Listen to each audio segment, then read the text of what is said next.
Doctor Verghese Kurian यांनी अमूल डेअरीची स्थापना केली नसती तर आजही आपल्याला चहासाठी दूध मिळणं कठीण झालं असतं। 1940च्या दशकात गुजरातच्या खेडा जिल्ह्यात पोल्सन नावाची एक खाजगी डेअरी होती। ही कंपनी सरकारला दूध पुरवायची, पण मधले दलाल शेतकऱ्यांकडून अतिशय कमी किमतीत दूध विकत घ्यायचे आणि स्वतः प्रचंड नफा कमवायचे। या शोषणाला कंटाळून शेतकरी सरदार वल्लभभाई पटेल यांच्याकडे गेले। पटेलांनी त्यांना एकच गोष्ट सांगितली, जोपर्यंत तुम्ही स्वतः दुधाचे मालक होत नाही आणि मधल्या दलालांना बाहेर काढत नाही तोपर्यंत तुमचं नशीब बदलणार नाही। पटेलांच्या मार्गदर्शनाखाली त्रिभुवनदास पटेल यांनी गावोगावच्या शेतकऱ्यांना एकत्र केलं आणि 1946 मध्ये भारतातील पहिला खेडा जिल्हा सहकारी दूध उत्पादक संघ सुरू झाला।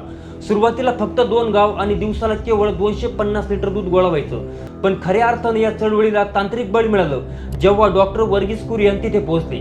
डॉक्टर वर्गीस कुरियन हे खरं तर परदेशातून इंजिनिअरिंग शिकून आले होते आणि त्यांना मोठ्या शहरात नोकरी करायची होती, पण याच काळात भारतात दुधाची मोठी टंचाई होती आणि आपण युरोपमधून पावडर दूध मागवत होतो। परदेशी तज्ञांनी भारताला हिणवले होते, भारतात म्हशी जास्त आहे आणि म्हशीच्या दुधापासून पावडर बनवणं तांत्रिकदृष्ट्या अशक्य असल्याचा दावा परदेशी कंपन्या करत होत्या। ही खरं तर त्यांची एक चाल होती, जेणेकरून भारतानं त्यांच्याकडून पावडर आयात करणं कधीच बंद करू नये। आणि याच एका वाक्यानं डॉक्टर कुरियन यांच्या आत्मसन्मानाला ठेच लागली। त्यांनी त्यांचे मित्र एच.एम. दलाया यांच्यासोबत मिळून आनंदच्या प्रयोगशाळेत प्रयोग सुरू केले। अनेक प्रयत्नानंतर अखेर 1955 मध्ये त्यांनी जगात पहिल्यांदा म्हशीच्या दुधापासून दूध पावडर बनवून इतिहास रचला। यामुळे युरोपच्या कंपन्यांचे धाबे दणाणले आणि परदेशी कंपन्यांची मक्तेदारी एका झटक्यात मोडीत निघाली।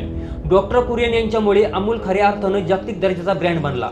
अमूलच्या या मॉडेलचं सर्वात मोठं वैशिष्ट्य म्हणजे यात कोणताही मोठा उद्योगपती मालक नव्हता, तर दूध देणारा प्रत्येक गरीब शेतकरी या संस्थेचा भाग आणि मालक होता।